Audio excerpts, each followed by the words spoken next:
하나님의 말씀 에레미야 15장 1절 말씀.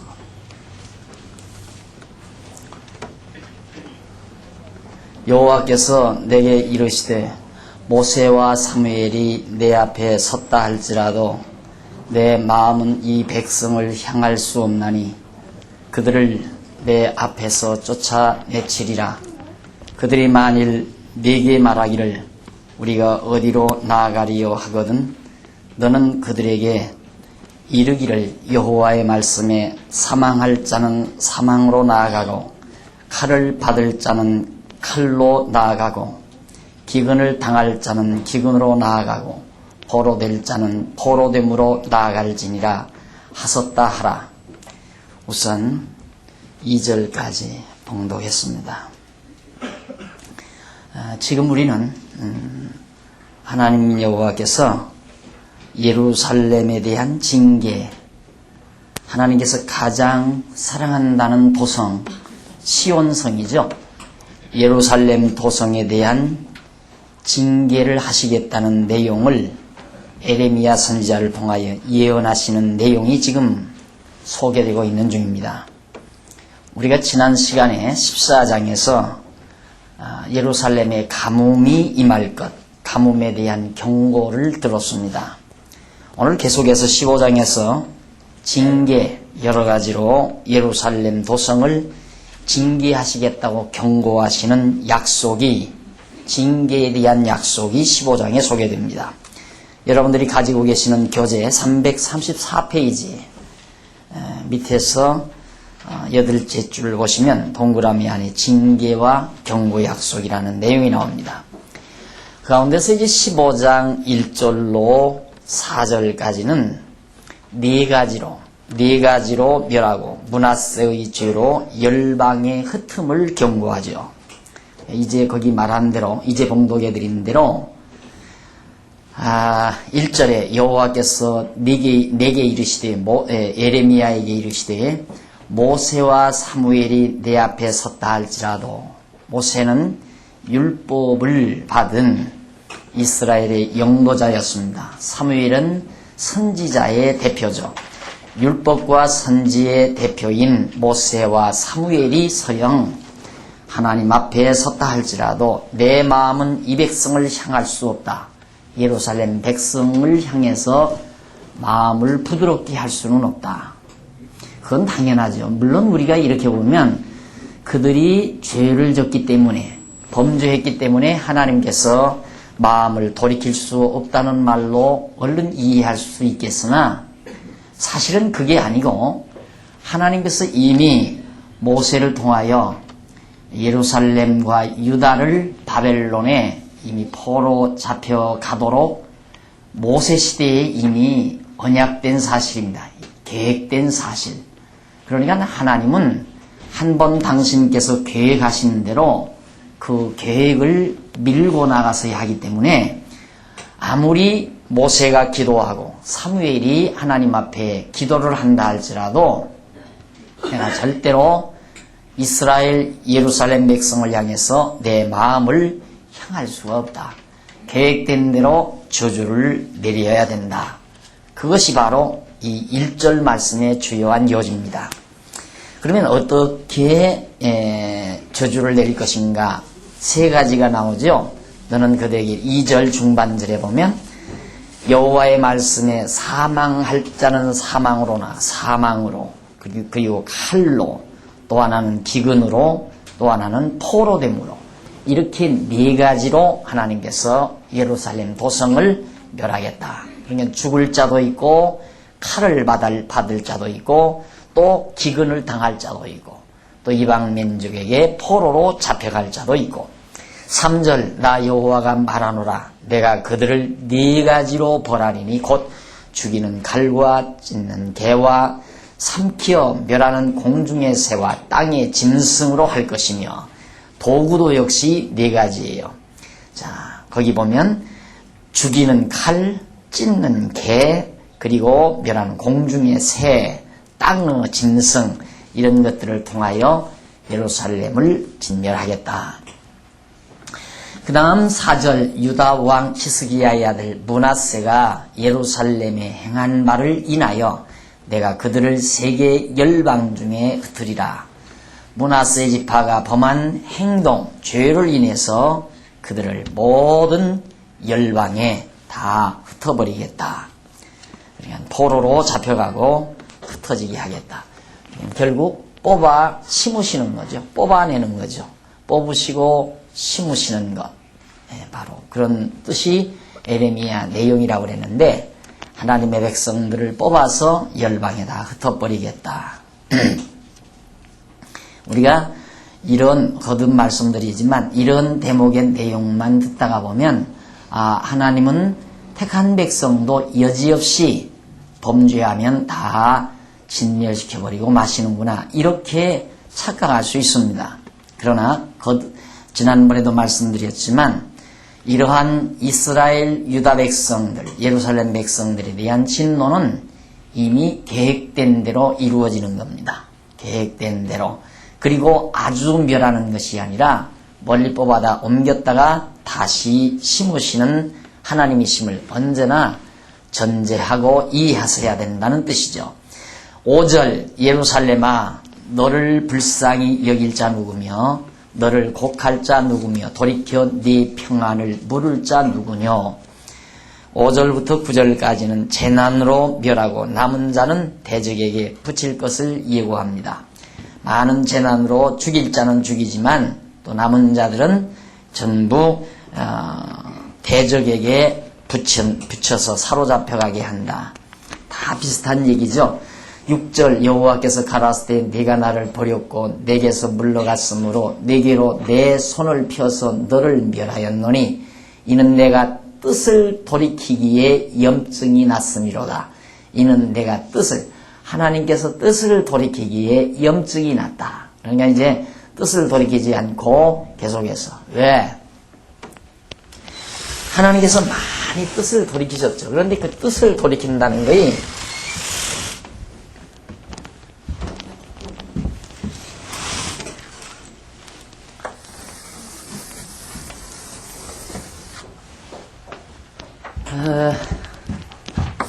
모세 시대부터만 합니다. 모세 시대, 모세 때 하나님께서 그리고 그 앞에 아브라함에게는 아무런 조건 없는. 그래서 그걸 신학에서는 은혜 언약이라고 그래요. 은혜 언약. 아브라함과의 언약을 은혜 언약이다. 조금씩 배워두는 게 좋겠죠. 은혜 언약. 모세와의 언약은 행위 언약이라고 합니다. 왜냐하면 아브라함과는 아무런 조건 없이 행위를 조건으로 하지 않고 거저 맺어주신, 거저 복을 약속하신 언약이라 해서 은혜 언약이라고 하고요. 모세와의 언약은 행위를 조건으로 하죠. 우상 섬기지 말라, 안식일 지키라, 부모 공경하라, 살인하지 말라 등등 10가지 계명을 비롯한 각종 행위를 조건으로 해서 언약을 맺어요. 너희가 이렇게 행하면 내가 복 주고 이걸 행치 아니하면 저주를 주겠다. 이런 언약을 맺습니다. 그런데 이 모세 때에 하나님께서 장차 이제 다윗이 나오죠. 다윗이 나오고 그 다음 이제 이스라엘 북쪽 이스라엘이 이제 갈라지고 이건 솔로몬이고. 그런데 지금 우리는 이 포로기 지금 이 과정에서 예레미야가 이게 지금 창세기에서 계시록까지의 줄거리예요. 쫙 계시록이 아니라 지금 예레미야 선지서 나오기 이전까지 예레미야 선지자 예언한 때까지의 모든 역사적 배경이란 말입니다. 그러니까 이런 역사적 배경을 모르면 예레미야 선지서를 이해한다는 게 참 어렵고 따분하죠. 그래서 잠이 오는 거예요. 읽으면 잠이 와요. 왜? 모르니까. 배경을 모르니까. 배경을 알고 읽으면 그 속에 하나님의 놀라운 능력의 섭리가 담겨져 있고 은혜의 역사가 담겨져 있기 때문에 읽으면 읽을수록 새록새록 재미가 나죠. 그럼 모르면 어렵게 되고요. 그러니까 하나님께서 뜻을 돌이키기에 아주 이제는 신물이 났다. 염증이 났다. 왜 뜻을 돌이키기에 염증이 났는가? 사실 다윗 때에도 그랬고 모세 때에도 그랬고 모세 때에도 이스라엘 백성들이 금송아지 생겼을 때 하나님께 기도를 해요. 내가 이 백성들 모세 때 내가 이 백성들 다 멸해버리겠다. 금송아지 생겼으니까. 그러니까 모세가 간절히 기도를 해요. 그러니까 하나님께서 다시 뜻을 돌이켜서 멸망시키지 않아요. 또 그 이후에 쭉 여호수아 때도 그랬고 사사시대도 많이 그랬습니다. 사사시대도 기드온 사사나 바락 사사나 삼손 사사나 이런 사사들이 섭리할 때에도 전부 그렇게 하나님께서 막 멸망시키려다가 다시 뜻을 돌이키고 멸망시키려다가 다시 뜻을 돌이키고 다윗 때에도 멸망시키려다가 뜻을 돌이키고 솔로몬 때도 마찬가지고 자 이렇게 계속해서 뜻을 몇 번이고 돌이켰어요. 그러나 이제는 안 된다 이 말이에요. 왜? 이것은 정하신 하나님의 섭리니까. 이건 이미 언제 정해놨는가? 이때로부터 1000년 전, 거의 1000년 전 모세 시대에 너희가 이방민족 하나님을 경외하지 아니하고 우상을 섬기고 다른 신을 섬김으로 이방에 사로잡혀가서 고통을 당하고 내가 다시 너희들이 그렇게 이방에 사로잡혀갔다가 다시 하나님의 택한 백성을 언약의 땅으로 인도해서 살게 해주겠다. 이때 벌써 언약을 했어요. 모세시대에. 그러니까 행위언약이죠. 너희들이 우상을 섬김으로 내가 이방으로 다 사로잡혀가게 했다가 다시 너희들을 이끌어서 돌아오게 하리라. 그 행위언약을 주실 때 그때 말씀한 것이 이때를 가리켜 말하는 거란 말입니다. 그러니까 그 이전에는 돌이키죠. 왜 돌이키느냐? 하나님 여호와 아니십니까? 언약대로 이루시는 여호와께서 왜 이 백성들 죄를 졌다고 이렇게 멸망시키려 하십니까? 그때에는 때가 안 되니까 하나님께서 돌이킬 수밖에 없어요. 다시.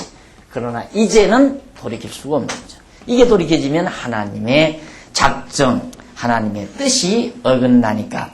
그래서 이제는 내가 염증이 났다. 뜻을 돌이키기에. 그러면서 이제 꼭 반드시 멸망시킬 걸 말하고 있습니다. 7절 내가 그들을 그 땅의 여러 성문에서 키로 전부 까불러서 알곡은 취하고 쭉정이는 버리는 거죠. 그 자식을 끊어서 내 백성을 멸하였나니 이는 그들이 그 길에서 돌이키지 아니하였습니다. 범죄했으니까.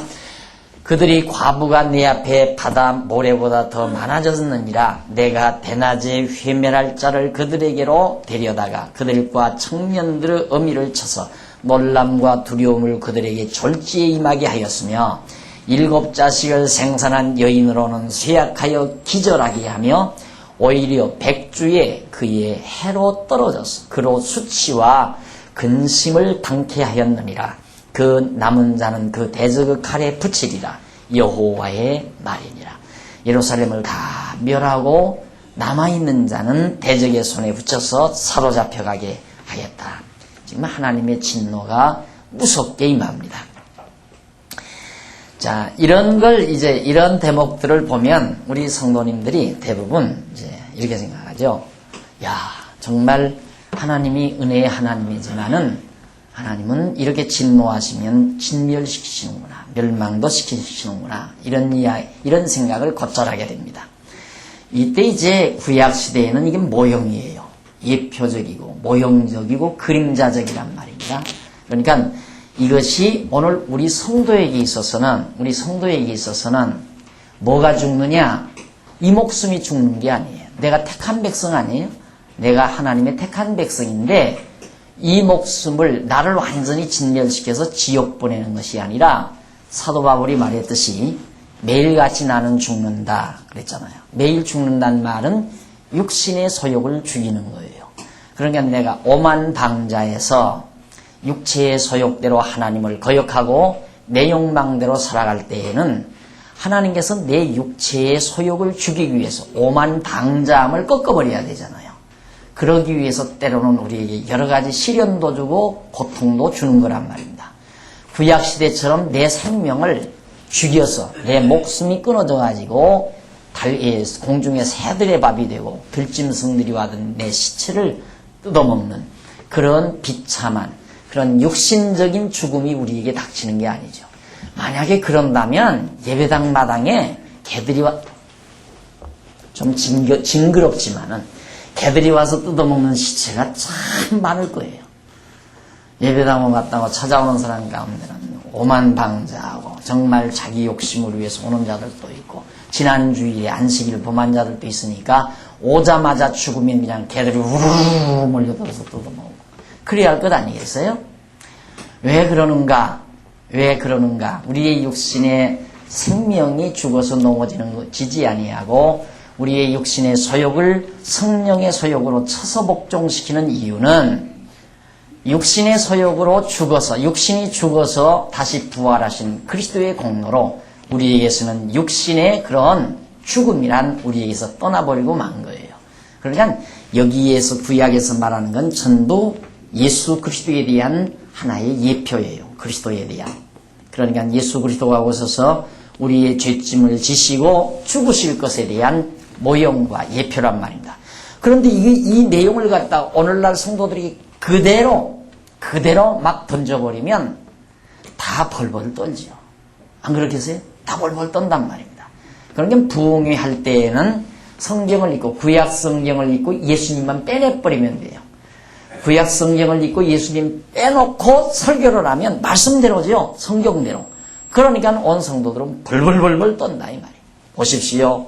하나님의 명령을 거역한 이스라엘 백성들 이렇게 하나님께서 재난으로 치고 칼로 치고 기근으로 치고 연병으로 치지 않았습니까? 하면 아이고 큰일 나구나. 나의 연병 들 것 같고 잘못하면 우리 가정에 큰 가난과 기근이 올 것도 같고 이런 두려움이 성도들에게 밀려오는 거예요. 어쨌든 부흥회는 성도들이 두려워야 이루어지는 거니까 두려움과 공포 속에 들어가야 부흥회가 이루어지는 거예요. 이렇게 여러분들이 말씀을 들으면 들을수록 편안해지면 부흥회가 안 돼요. 부흥회가. 그래서 수지타산이 안 맞는 거지 쉽게 말하면. 부흥회는 수지타산이 마저 그렇게 열심으로 부흥회들을 하지 않아요. 그러니까 예수님을 빼내면 공갈 협박이 되는 거예요. 이런 일이 지금은 없잖아요. 이런 일이 우상 섬기고 지난 주일날 지난달에 구정 때에 다 친정도 가고 또 시집에도 가고 또 다 자기 큰 집에도 가서 제사 차려놓고 딱 거기다가 제사상 차려놓고 절하고 와서도 하나 직사하는 사람도 없고 개들이 와서 뜯어먹는 사람도 없어요. 그런다면 아마 예수 안 믿을 사람 없겠죠. 구약시대처럼 이런다면. 몽땅 다 죽었다가 다시 돌이켜서 또 믿고다 그러겠지만. 이제는 오늘 우리에게 주시는 하나님의 놀라운 섭리는 바로 우리 육체의 소욕을 죽이고 우리의 성령의 소욕을 바로 죄의 권세로부터 노임받게 해서 살게 하시는 하나님의 역사로 누구의 공로에 의해서 예수 그리스도의 공로에 의해서 그렇게 이루어진다는 것. 10절로부터 14절까지 거기 보면 여호와께서 애탄을 듣고 복을 약속하시며 징계를 경고하는 내용입니다. 내게 재앙이로다 나의 모친이여 모친이 나를 온 세계의 다툼과 침을 당한 자로 낳으셨도다. 내가 꿰어주지도 아니하였고 꿰어주지도 아니하였고 사람이 내게 꿰지도 아니하였건만은 다 나를 저주하는도다. 여호와께서 가라사대 내가 진실로 너를 강하게 할 것이요 너로 복을 얻게 할 것이며 내가 진실로 네 대적으로 재앙과 환난의 때에 네게 간구하게 하리라. 누가 능히 철 곧 북방의 철과 놋을 꺾으리요 그러나 네 모든 죄로 인하여 네 사경의 모든 재산과 보물로 값없이 탈취를 당하게 할 것이며 너로 네 대적과 함께 네가 알지 못하는 땅에 이르게 하리니 이는 나의 진노의 맹렬한 불이 너희를 사르려 함이니라. 내게 재앙이로다 나의 모친이여 모친이 나를 온 세계에서 다툼과 침을 당한 자로 낳으셨도다. 자, 결국 예루살렘이 멸망당할 것을 노래 삼아서 지금 한탄하는 내용이죠. 그런데 그런 애탄을 듣고 하나님께서 아니다. 아주 멸하지는 않는다. 내가 복을 줄 것이다. 그렇지만 너희들이 잠시 정말 여러 가지 어려움을 겪어야 된다는 그런 뜻의 내용입니다. 대적들을 너희들을 그렇게 고통당한 자들을 내가 가만 안 놔두겠다. 너희들을 고통 준 자들을 가만 안 놔두겠다. 그러니까 앞으로 바벨론이 예루살렘을 치지만은 너희들이 잠시 고통을 당하나 내가 이들을 그래서 진노하시고 너희에게 다시 복을 주시겠다 하는 얘기죠. 그러니까 복을 주실 바에 야 저주를 안 하면 안 줄까? 우리는 생각 그렇게 하잖아요. 야 저렇게 복을 다 망하게 해놓고 왜 또 복을 또 주려고 그러는가? 이런 생각이 우리들의 욕심이에요. 우리들의 잘못된 생각이죠. 우리가 오직 미련하면 하나님께서 그렇게 하시겠어요. 다 망하게 했다가 고통당하게 해서 다시 복을 주시는 하나님. 우리가 그렇기 때문에 내가 늘 강조하지만 우리는 지혜로운 자는 형통할 때 늘 조심해야 된다는 것. 늘 하나님 멀리하지 말고 하나님께 대한 우리의 모든 인정이 집중돼야 되는데 사람이 그렇지 않잖아요. 형통하면 소위 우리 순수한 우리말로 야냥개가 난다고 그러죠. 야냥개라고 그러나? 아주 그냥 형통하면 의기가 양양해가지고 언제 내가 하나님 알았더냐 하는 식으로 사는 경우가 참 많고요. 나 잘났다 하고 사는 경우가 너무 많은 것이 인간의 어리석음이죠. 꼭 뭐가 같으냐면 맨날 코무도 노 째진 놈님만 내가 그랬으니까요. 어렸을 때. 명절날 돌아오기를 애타게 기다리는 이유는 할머니가 아버지가 입던 바지를 그걸 이제 무릎에 구멍이 났으니까 그걸 물감을 들여가지고 이쁘게 내 옷을 만들어 놨어요. 손을 넣어가지고. 그러니까 이 명절날 아침만 꼭 내주거든요. 그 옷을. 그러니까 그걸 딱 입어야 동네에 가서 한번 의시된다. 조끼도 있고 바지하고 할머니가 만들어놓은 바지죠. 저고리 조끼 있고. 자, 그 옷 한 벌 입고도 가서 어깨 우쭐대고 살고 싶은 것이 어린 때의 심정처럼 어른도 마찬가지예요. 어른도. 생전가야 동창회 나오라면 안 나가다가 어떻게 남편이 요즘 다 입는 거 뭐예요? 밍크는 그 밍크 이전에 조금 작은 거. 네? 무스탕. 네. 무스탕. 밍크 사주면 더 좋고, 무스탕이라도 하나 사서 입혀드리면, 언제 동창회를 하나 한번 동창회 나가보고 싶어가지고. 그게 인간 심리 아니겠어요? 그런데 하나님께서 우리들 다 건강하게 하고, 자식들 다 건강하게 잘 자라고, 모든 일이 다 형통하게 잘 되고, 그렇게 되면 인간이 얼마나 하나님 앞에 오만 방자해지겠는가 상상을 해보십시오. 그래 하나님께서 이스라엘 백성도 마찬가지예요. 하나님 섬기지 않고 우상 섬기고 그리고 정말 하나님을 다 잊어버리고 6월절 한 번 지키는 적도 없고 안식일도 다 거역하고 이래 놓으니까 하나님께서 안 되겠다. 매를 맞아야지. 그래서 이스라엘 백성들에게 정말 이렇게 무서운 바벨론 포로 생활을 하도록 섭리하시는 것이다. 이것이 곧 예수 그리스도가 죽으신 이유입니다. 예수 그리스도가 우리 죄를 위해서 죽으신 이유. 하나님께서 결국 이제는 다시 싸매주지 않아요. 여기서 때리고 싸매시는 이유는 감동시키려고 그래요. 감동시키려고. 목적은 그거예요. 막 때려서 무서운 힘으로 우리 인간을 설득시켜서 하나님을 경외하게 하려는 것이 아니라 목적은 하나님께서 모질게 때린 다음 더 아름답게 싸매어 주심으로 이스라엘 백성을 감동시키는 거예요. 그걸 우리는 에스라, 느헤미야, 에스더서에서 배웠잖아요. 너무너무 감격해서 매 맞고 다 망한 다음 예루살렘에 다시 돌아와서 성전 회복하고 6월절 지키면서 얼마나 통곡하고 그랬어요. 성전 지으면서 에스라가 성경책 발견했죠. 두루마리 성경책 발견하고서 그걸 백성 앞에 딱 읽어주니까 와, 이미 여호와 하나님께서는 우리에게 저렇게 다 자상하게 말씀해 주셨는 걸 우리는 하나님의 뜻을 다 잊어버리고 방자히 행했도다 하면서 온 백성들이 막 통곡하고 엎드려 울면서 감동해서 울었죠. 그렇게 해서 하나님 경외케 하려는 거예요. 마찬가지입니다. 예수님 십자가에 못 박여 죽으시고 3일 만에 부활시키신 이유가 뭡니까? 우리를 감동시키시려고, 내가 이만큼 너희를 사랑했다라는 사실을 깨닫게 하려고. 이스라엘 백성들이 이렇게 예루살렘을 다 파괴하고 다시 예루살렘을 회복하는 이유는 하나님의 사랑의 확인이에요. 내가 너희를 이처럼 사랑한다는 사랑의 확인.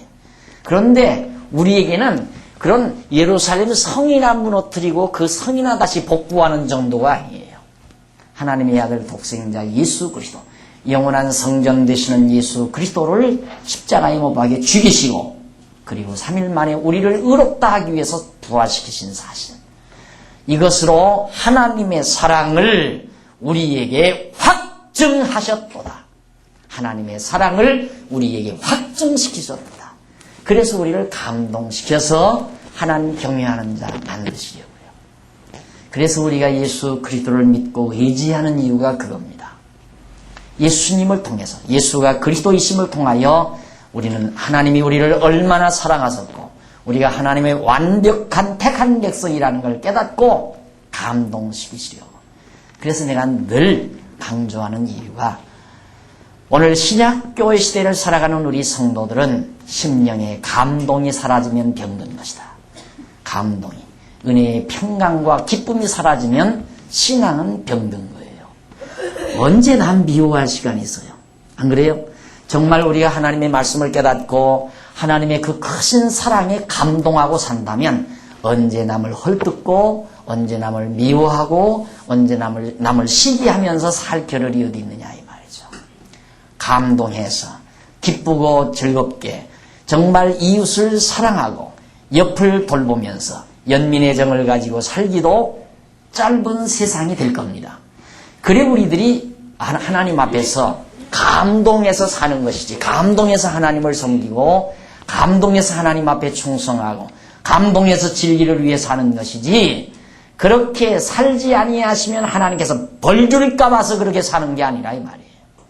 무서운 형벌은 그리스도에게서 다 이루어졌어요. 구약의 모든 무서운 형벌은 예수 그리스도와 한 몸에 다 받아서 십자가에 못 박혀 모진 사형 형틀에서 고난당하심으로 완벽하게 이루신 거라 그 말이에요. 그렇기 때문에 우리는 그리스도의 복음을 통해서 은혜의 감동을 받아야 돼요. 하나님이 나를 얼마나 사랑했나를 깨달아야 된다 이 말이죠. 그걸 깨달으면 항상 마음이 훈훈하고 감동하지 않을 수가 없죠. 이 감동이 사라진 상태에서 어떤 일을 하려면 짜증이 생겨요. 짐이 무겁고 정말 괴롭고 고통스럽고. 그러나 감동한 상태에서 살아가기는 고통스러운 것이 아니라 편안하고 즐겁고 하면 할수록 힘이 솟고. 자, 그 다음 보십시다. 15절로부터 18절까지 선지자의 애탄으로 예루살렘의 구원을 위해 간구드리는 그런 내용입니다. 에레미야 선지자가 애탄을 하면서 하나님 앞에 간구를 해요. 여호와여 주께서 하시오니 원컨대 주는 나를 기억하시며 권고하사 나를 박해하는 자에게 보복하시고 주의 오래 참으심을 인하여 나로 멸망치 말게 하옵시며 주를 위하여 내가 치욕당하는 줄을 아시옵소서. 만군의 하나님 여호와시여 나는 주의 이름으로 일컬음을 받는 자라. 내가 주의 말씀을 얻어먹었사오니 주의 말씀은 내게 기쁨과 내 마음의 즐거움이오나 내가 기뻐하는 자의 회의에 앉지 아니하며 즐거워하지도 아니하고 주의 손을 인하여 홀로 앉았사오니 이는 주께서 분노로 내게 채우셨으니라. 내가 지금 고통 중이라서 나는 하나님의 말씀으로 정말 기뻐하는 자인데 내가 너무너무 괴로워서 내가 외로이 이렇게 앉아 있습니다. 나의 고통이 내게 계속하며 상처가 중하여 낫지 아니하면 어찌미니까.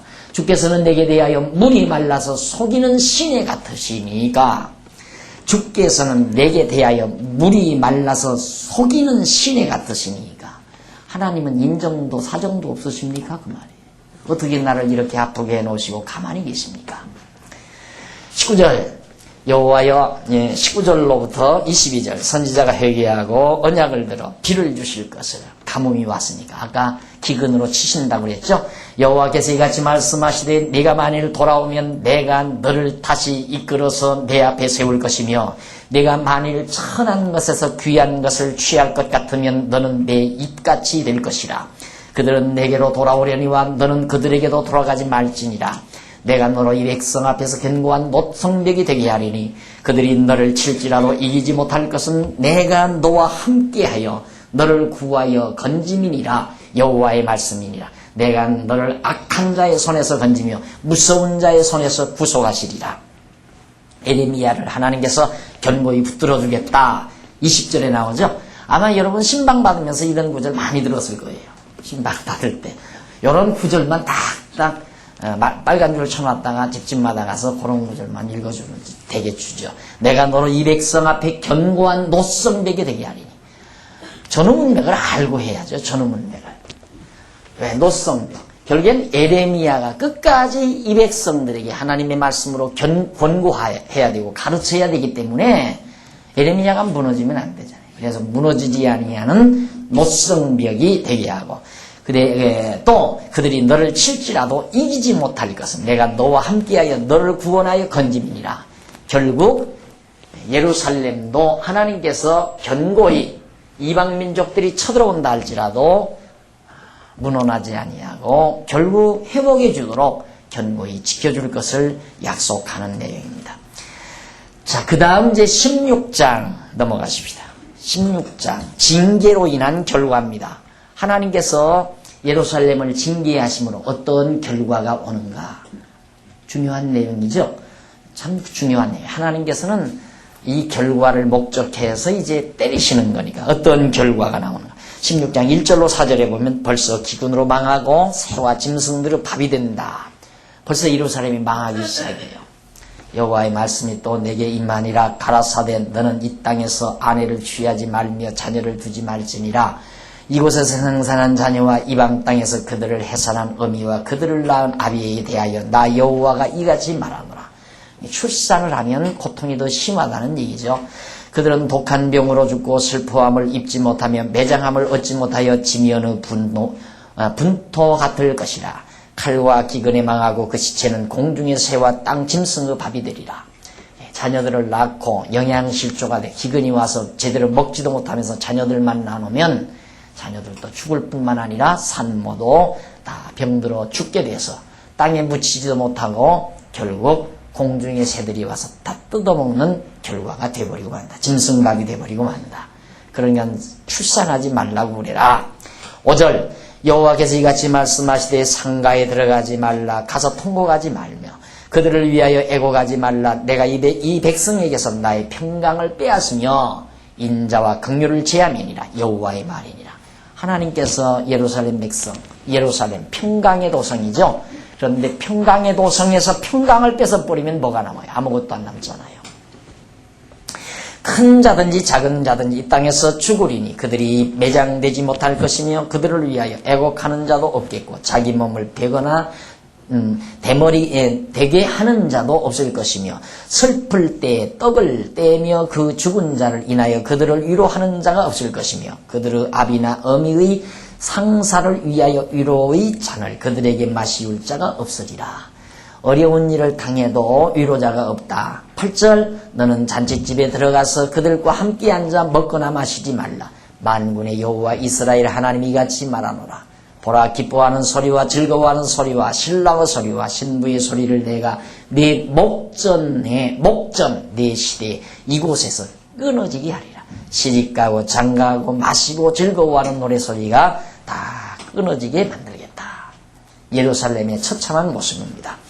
10절로부터 13절까지 이유를 물으면 우상을 섬겼기 때문이라고 그렇게 답하라. 하나님께서 왜 우리 예루살렘을 이렇게 망하게 했습니까? 라고 이유를 묻거든 단 한 가지. 10절 네가 이 모든 말로 백성에게 고할 때 에레미야가 예루살렘 백성들에게 이 말을 고할 때 그들이 내게 묻기를 여호와께서 우리에게 이 모든 큰 재앙을 광보하시면 어찌미며 우리의 죄악은 무엇이며 우리가 우리 하나님 여호와께 범한 죄는 무엇이뇨? 자기가 하고도 다 모르는 거죠. 우리가 이렇게 망할 이유가 뭔가? 왜 하나님은 우리를 이렇게 망하게 하는가? 이유가 뭔가? 우리 죄가 무엇인가 하고 묻거들랑 11절 너는 그들에게 대답하기를 여호와께서 말씀하시되 너희 열조가 나를 버리고 다른 신들을 쫓아서 그들을 섬기며 그들에게 절하고 나를 버려 내 법을 지키지 아니하였습니다. 이방민족들 택함 받지 아니한 이방민족들은 우상 섬기고 살아도 이렇게는 안 망해요. 지금 바벨론 우상 섬기고 사는 족속들이거든요. 그 성이 굉장히 강성해요. 물론 영원히 강성한 건 아니에요. 궁극적으로는 바벨론이 망하지만은 우상 섬기고 살아도 끝도 없잖아요. 그러나 예루살렘만은 안 된다 이 말이에요. 왜? 하나님의 택한 백성의 도성이니까 너희들만은 우상성 나 위에 다른 신을 섬겨 쫓아서 살면 하나님이 용납 안 하신다 이 말이죠. 그들이 절하고 나를 버려 내 법을 지키지 아니하였기 때문에 그래서 내가 예루살렘을 이렇게 쳤다라고 대답해라 하는 얘기죠. 12절 너희가 너희 열조보다 더욱 악을 행하였도다. 과거 열조보다 지금 이 시대에 살고 있는 예루살렘 유다 백성들은 과거 이 모든 열조들보다 더 악을 행했다. 이게 최악의 경우죠. 최악의 경우. 언제나 그렇습니다. 악이 극하면 당하는 거죠. 악이 극하면. 이 세상 마지막 심판 때도 그러잖아요. 이 세상 마지막 심판 때는 믿는 자가 없어요. 마지막 때에 믿는 자를 보겠느냐. 없다 이 말이에요. 가장 악할 때입니다. 그래도 아직은 믿는 자들이 있잖아요. 근데 앞으로 세상 종말에 가면 하나님 여호와를 믿는 자들이 없어요. 그래서 최악의 경우 결국 하나님의 심판이 그들에게 내려지듯이 이들도 아주 가장 악하기 때문에 하나님께서 그들을 치시는 것이다.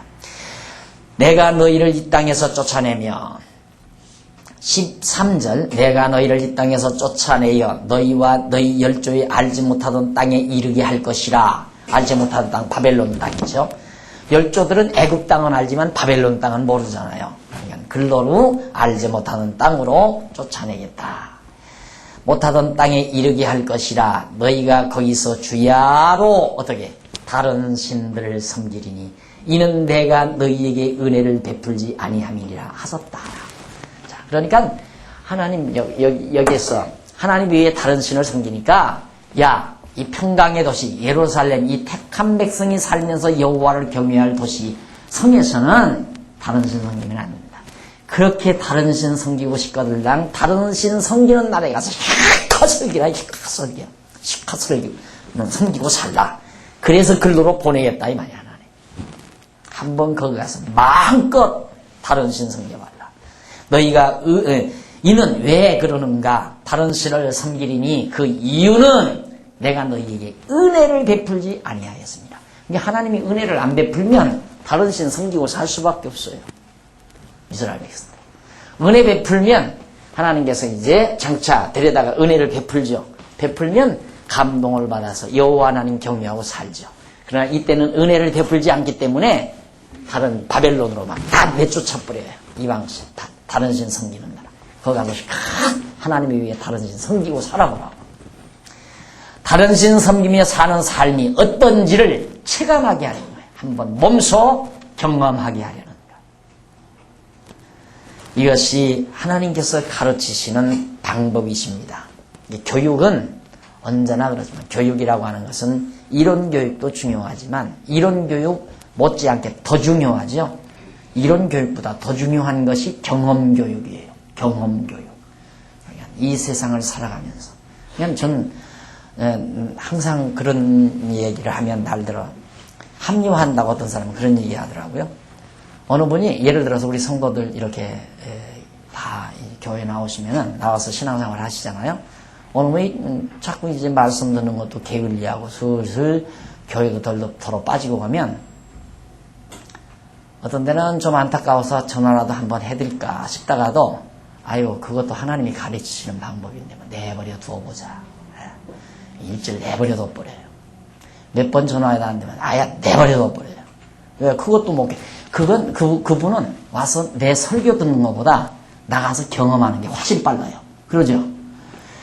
아버지 내가 탕자 아버지는 아니지만 예를 드는 거예요.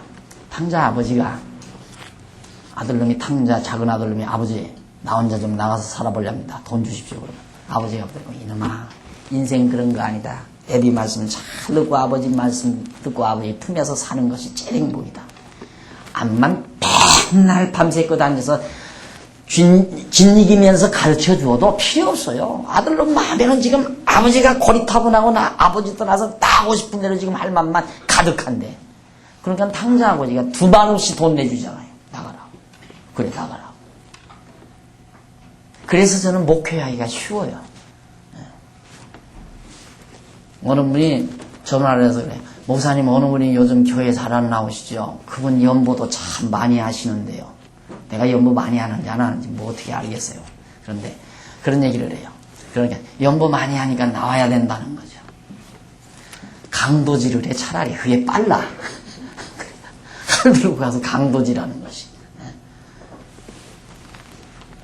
그렇게 하려니까, 그거 안 나오려고 하는 거 가서 연보 좀 많이 뺏으려고 가서 사정사정해서 데리고 나오려면 애간장이 다 녹아서 병원비가 더 들어가요. 애간장 먹을 거 없어요. 하나님이 다 먹게. 그걸 가리켜서 사랑이 있느니 없느니. 그래 돈 많이 내니까 가서 아이고 나와서 돈 좀 내달라고 사정하는 것이 사랑인가. 안 그러면 그렇게 나오기 싫거들랑 나한테 배우기 싫거들랑 하나님한테 직접 배우라 하고 놔두는 게 사랑인가. 어떤 게 사랑이에요? 그래서 목회하기가 쉬워요. 꼭 예배당에 데려다 놓고만 가르치려고 하면 안 돼요. 오늘 눈 온다고 안 나오는 양반도 오늘 들으면 안 되게 생겼으니까 또 못 나오게 만들어놨잖아. 그래서 배운다고 하는 것은 직접 경험을 통해서 배우는 것. 하나님께서 그렇게 가르치는 거란 말입니다. 자, 그 다음 16절 여호와께서 가라사대 16절로부터 그 이하 여호와께서 가라사대 보라 내가 14절? 14절 안 했나요? 네. 14절로부터 15절 다시 그들의 땅으로 인도하여 드릴 것을 약속하지요. 내보냈다가 다시 데려오겠다. 탕자 나갔다가 다시 돌아오겠다. 똑같은 얘기예요. 14절 여호와께서 가라사대 그러나 보라 날이 이르리니 때가 이르리니 그 말이에요. 돌아오게 할 날이 이르리니 내가 이제 멸망시킬 날이 있지만 돌아올 날도 있다 이 말이죠. 보라 날이 이르리니 다시는 이스라엘 자손을 애굽 땅에서 인도하여 내신 여호와의 사심으로 맹세하지 아니하고 이스라엘 자손을 북방 땅과 그 모든 쫓겨났던 나라에서 인도하여 내신 여호와의 사심으로 맹세하리라. 내가 그들을 그 열조에게 준 그들의 땅으로 인도하여 드리리라. 내 보냈다가 반드시 다시 데려오겠다. 언제? 정하신 날이 이르면, 하나님이 정해놓으신 때가 이르면 내가 데려오겠다. 하나님의 역사예요. 우리에게는 그게 있잖아요. 설령 하나님께서 우리를 때리신다 해도, 하나님께서 우리 육체의 소욕을 죽이기 위해서 육체의 아픔을 준다 해도 하나님께서 반드시 때가 되면 회복할 날을 정해놓고 하시니까 이것이 다 하나님의 사랑이죠. 자, 이렇게 해서 여호와께서 가라사대 보라 내가 많은 어부를 불러다가 그들을 낫게 하며 그 후에 많은 포수를 불러다가 그들을 모든 산과 모든 작은 산과 아멸에서 사냥하게 하리니 이는 내 눈이 그들의 행위를 감찰하므로 그들이 내 얼굴 앞에서 숨김을 얻지 못하며 그들의 죄악이 내 목전에서 은폐되지 못함이니라. 내가 위선 그들의 악과 죄를 배나 갚을 것은 그들이 그 미운 물건의 시체로 내 땅을 더럽히며 그들의 가증한 것으로 내 산업에 가득하게 하였습니다. 계속해서 19절로부터 마지막 21절 열방으로 우상을 저버리고 하나님을 알게 하신다. 이게 결과예요. 최종적 결과. 결국 하나님께서 징계하신 다음 때리시고 다시 그 결과가 회복해 주시고 열방으로 하여금 여호와 하나님을 알게 하신다. 자, 19절 여호와 나의 힘 나의 보장 환난 나로 피난처시여 열방이 땅끝에서 주께 이르러 말하기를 우리 열조에 계승한 바는 허무하고 망탄하고 무익한 것뿐입니다. 열조들이 계승시켜준 거 우상이죠. 우상. 계속해서 솔로몬 이후 계속해서 우상을 계승해 줬는데 그건 다 헛것입니다. 허무하고 망탄하고 무익한 것뿐이라 인생이 어찌 신 아닌 것을 자기 신으로 삼겠나이까 하리이다. 여호와께서 가라사대 보라 이번에 그들에게 내 손과 내 능을 알려서 그들로 내 이름이 여호와인 줄 알게 하리라. 내 이름이 여호와인 줄 알게 하리라. 언약대로 이루시는 자인 줄을 알게 해주겠다. 회복해도 다시고 이것이 여호와의 이름을 알게 해줘야 경외할 거 아니에요. 그러니까 무조건 신이면 다 신인 줄 안다. 여호와라는 이름을 가진 신이 돼야 신이지 이방 민족들이 섬기는 건 신 아니에요. 그건 섬겨서 허탄한 거예요. 다른 신 외의 것은 다 인간들이 만든 것이기 때문에. 자, 그 다음 이제 17장 넘어갑니다. 17장. 지금까지는 예루살렘에 대한 징계 내용이었죠. 335페이지 위에서 6째 줄 양쪽 가로 3번 보세요. 거기 보면 유다에 대한 징계 나옵니다. 예루살렘과 유다, 그렇죠? 예루살렘 성을 징계하고 또 유다 다른 유다 땅이 바로 유다 땅에 여러 도성들이 있잖아요. 그러니까 예루살렘만 치시는 것이 아니라 다른 이제 유다 땅의 모든 성들도 하나님께서 치시겠다. 17절로부터 17장에서부터 20장까지입니다. 우선 첫째 17장 무슨 죄? 배신죄에 대한 징계 경고입니다. 배신죄. 우상 섬기는 게 배신죄죠. 하나님의 사랑받고 애굽 땅 종되었던 집에서 하나님께서 고스란히 모세를 통해서 이렇게 됐잖아요. 아브라함에게 자손 번창해서 큰 민족 이루어 가나안 땅 주어서 살게 해주겠다 약속해 놓았는데 그 약속대로 모세를 통하여 애굽에서 인도해서 번창된 이스라엘 백성을 데리고 나와서 그리고 가나안 땅에 들어왔죠. 가나안 땅에 들여다가 사사들을 세워서 계속해서 가나안 땅에서 살면서 하나님 경외하는 걸 가르쳐요. 그런데 다윗을 왕으로 세워가지고 정말 큰 민족 국가를 이루고 살게 했잖아요. 그러면 이스라엘 백성은 죽으나 사나 하나님 여호와예요. 죽으나 사나 하나님 여호와만 경외해야 되는데 솔로몬 때 와서 너무너무 나라가 견고하고 막 그러니까 주변 나라들에게서 전부 와서 뭐 금은 모아 싣고 와서 전부 조공들이고 다 모든 왕들이 솔로몬에게 엎드리고 솔로몬에게만 오만방자하기 시작했어요. 그래서 그 부와 영화를 가지고 마음껏 즐기고 허위호식하며 영화를 누리면서 살면서 우상 섬기는 것을 그냥 보통으로 알았다 이 말이에요. 이방 땅에서 들여오는 여자들이 가지고 들어온 우상들이 예루살렘 성전 안에 거덕이 들어있어요. 거리거리마다 우상들이에요. 그런 걸 솔로몬이 내버려두고 좋다, 편안해 좋다, 잘 먹고 잘 살고 영화를 누리니까 좋다. 황금집에서 휘값 영화와 부를 누리며 솔로몬이 살게 돼요. 이때부터 우상이 만연되기 시작해요. 쭉 이어져요. 그러면 이때 6월절 지키고 그 뒤로 한 번도 안 지켰다니까. 이때까지 수백 년 동안 많은 왕들이 갈리면서 다시 혁명을 일으켜서 여호와 하나님 경배하는 듯 싶으면 또 왕이 죽고 나면 또 부패하고 타락하고 또 부패하고 타락하고 이렇게 해서 수백 년을 살아왔어요. 너들 배신자들이다. 어떻게 날 저버리고 다른 신을 섬기느냐. 이것이 17장 1절로 4절 유다의 죄는 금강석 끝철필로 기록되되 그들의 마음판 그들의 단뿔에 새겨졌거늘. 유다의 죄가 너무 분명하다 이 말이에요. 금강석 보석이에요. 막 철필같이 뾰족한 보석으로 막 깊이 새겨놓은 것처럼 그들의 죄가 뚜렷하다. 그들의 자녀가 높은 배 위에 푸른 나무 곁에 있는 그 단들과 아세라들을 생각하도다. 들에 있는 나의 사나 내 온 지경의 죄로 인하여 내가 네 재산과 네 모든 보물과 산당들로 노략을 당하게 하리니 내가 네게 준 네 기업에서 네 손을 뗄 것이며 또 내가 너로 너의 알지 못하는 땅에서 네 대적을 섬기게 하리니 이는 너희가 내 노로 맹렬케 하여 영영이 타는 불을 일으켰습니다. 나를 분나게 했기 때문에 내가 너희를 멸하겠다. 5절 나 여호와가 이같이 말하노라. 무릇 사람들을 믿으며 혈육으로 그 권력을 잡고 마음이 여호와께서 떠난 그 사람은 저주를 받을 것이라. 그는 사막의 떨기나무 같아서 좋은 일에 오는 것을 보지 못하고 광야 간조한 곳 건건한 땅, 다 건건한 땅, 짠 땅, 사람이 거하지 않는 땅에 거하리라. 그러나 무릇 여호와를 의지하며 여호와를 의뢰하는 그 사람들은 복을 받을 것이라.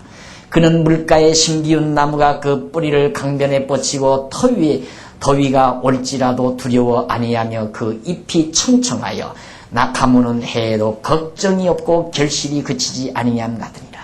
의인은 그렇지 않으며 악인은 그렇지 않으며 바람에 나는 겨와 같도다. 그러면서 의인은 물가에 심기운 나무가 그 뿌리를 강가에 뻗고 그 잎이 무성함 같도다. 시편에 나오죠. 그 말씀 그대로 내용과 같은 뜻이죠. 9절 만물보다 거짓되고 심히 부패한 것은 마음이라. 인간의 마음이 얼마나 부패한가. 하나님을 향해야 할 마음이 우상을 향하니까.